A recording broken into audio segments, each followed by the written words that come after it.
Bonsoir très chers amis, j'espère que vous allez tous très bien. On se retrouve pour une nouvelle histoire. Comme vous savez, en 2021, plus exactement le 29 décembre, Qissa Sidi Abdelrahman Mjdoub Ouattama a été diffusée sur ma chaîne YouTube Sahar Tariq Sbahi. Je vous remercie pour votre précieuse réactivité. Merci beaucoup. Aujourd'hui, j'ai l'honneur de vous la présenter en français, Sidi Abdelrahman Mjdoub et la cupidité. Voici une histoire, Sidi Abdelrahman Mjdoub et la cupidité.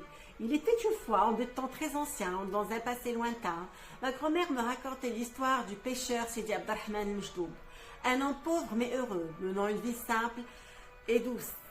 Un beau jour, alors qu'il pêchait, il attrapa une sirène. Pris de panique, il eut très peur. Mais la sirène le rassura doucement et le supplia de la laisser retourner dans les profondeurs de la mer. En échange, elle lui promit d'exaucer tous ses vœux.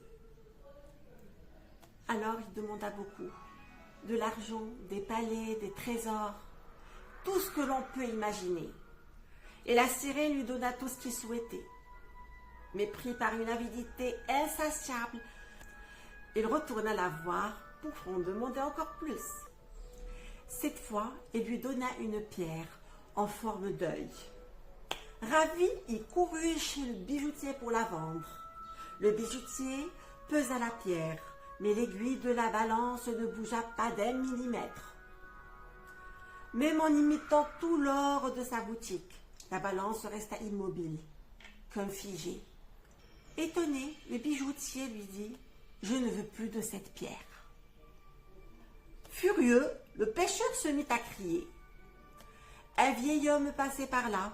Entendant le vacarme, il entra dans la boutique et demanda à intervenir. Il prit une poignée de terre et la posa sur l'autre plateau de la balance. Et là, l'aiguille pencha du côté de la terre.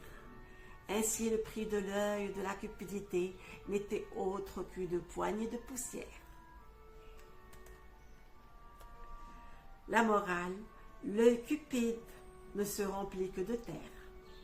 La fin. Épilogue. En fin de compte, la cupidité n'enrichit jamais vraiment. Elle vide le cœur, pendant qu'elle remplit les mains. L'homme avide finit toujours par être prisonnier de ses désirs. La cupidité promet tout, mais finit toujours par tout reprendre. Merci à toutes et à tous pour votre écoute et votre attention. Au plaisir de vous revoir pour une nouvelle histoire. Je vous dis les amis, portez-vous bien et au revoir.